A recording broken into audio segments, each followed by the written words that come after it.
Welcome to student dictation. Dictation 5 second बाद शुरू होगा। Ready start. यद्यपि हर सरकार अपने तरीके से देश के विकास के लिए कार्य करती है, किंतु नरेंद्र मोदी की सरकार से जनता की उम्मीदें बहुत ज़्यादा हैं, क्योंकि भारत में संभवतः पहली बार कोई लोकसभा चुनाव जाति पाति तथा सांप्रदायिकता जैसे मुद्दों को छोड़कर विकास के मुद्दे पर लड़ा गया और जीता गया। इसलिए जनता अपने नए प्रधानमंत्री से यूपीए 2 के शासनकाल में आए ठहराव से मुक्ति पाने की अपेक्षा रखती है। लेस गवर्नमेंट मोर गवर्नेंस और no red tape only red carpet पर जोर देने वाले मोदी को भी इसका आभास अवश्य होगा कि एक प्रधानमंत्री के रूप में उनके सामने महंगाई, बेरोजगारी, आर्थिक घाटा, भ्रष्टाचार जैसी अनेक चुनौतियां हैं, जिनका समाधान उन्हें करना है।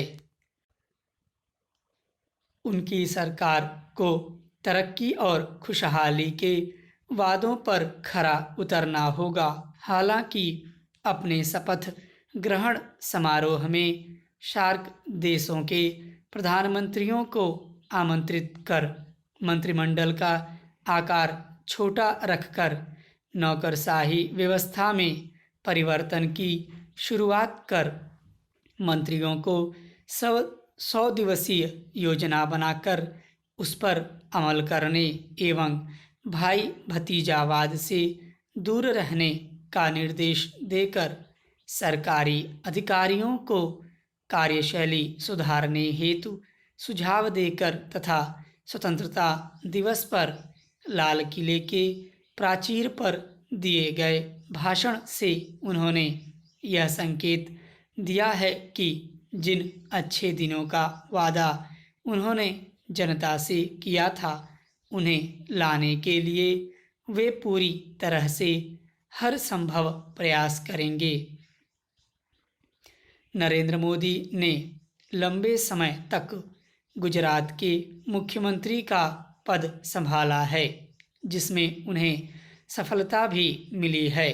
उन्हें गुजरात रत्न, ई रत्न, सर्वश्रेष्ठ मुख्यमंत्री तथा Asian FDI personality of the year के सम्मान से नवाजा जा चुका है। उन पर प्रधानमंत्री बनने से पूर्व ही Narendra Modi the man, the Times तथा the NaMo story a political life सहित 5 पुस्तकें लिखी जा चुकी हैं।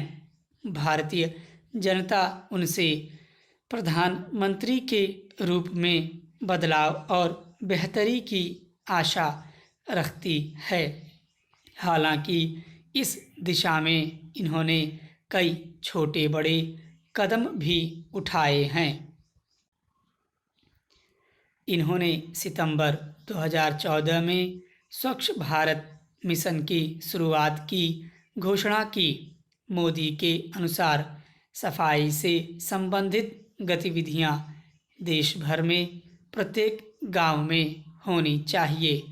उन्होंने इस मिशन को सफल बनाने के लिए राज्य सरकारों के साथ मिलकर काम करने की आवश्यकता पर बल दिया। उन्होंने सरपंचों, सांसदों, विधायकों आदि सहित विभिन्न जनप्रतिनिधियों के लिए स्वच्छ भारत को कानूनी तौर पर स्थापित करने की आवश्यकता पर प्रकाश डाला। 12 अक्टूबर को शुरू स्वच्छ भारत मिशन का उद्देश्य और लक्ष्य वर्ष 2019 तक स्वच्छ भारत बनाना है। प्रधानमंत्री नरेंद्र मोदी ने गांवों के समग्र विकास के लिए 11 अक्टूबर 2014 को सांसद आदर्श ग्राम योजना की शुरुआत की। इस योजना के तहत सांसद प्रत्येक वर्ष 2019 तक 3 गांवों में बुनियादी एवं संस्थागत ढांचा विकसित करना है। इसके बाद 5 ऐसे आदर्श गांव का चयन किया जाएगा और उनके विकास के काम को वर्ष 2024 तक पूरा किया जाएगा। इसके अतिरिक्त इन्होंने बेटी बचाओ बेटी पढ़ाओ, उज्ज्वल योजना, स्टैंड अप योजना, प्रधानमंत्री फसल बीमा योजना आदि योजनाओं व कार्यक्रमों का संचालन किया है, जिससे इतनी बड़ी आबादी वाले देश में युवा, महिला, बेरोजगारों, किसानों आदि के लिए अनुकूल अवसर उपलब्ध कराया जा सके। इस प्रकार इन सारे प्रयासों को लोकतंत्र के उज्जवल भविष्य के रूप में देखा जा सकता है, जो एक समर्थ राष्ट्र बनाने की दिशा में अग्रसर है। लोकतंत्र में जन भागीदारी ही लोकतंत्र को मजबूती प्रदान करती है। स्टॉप।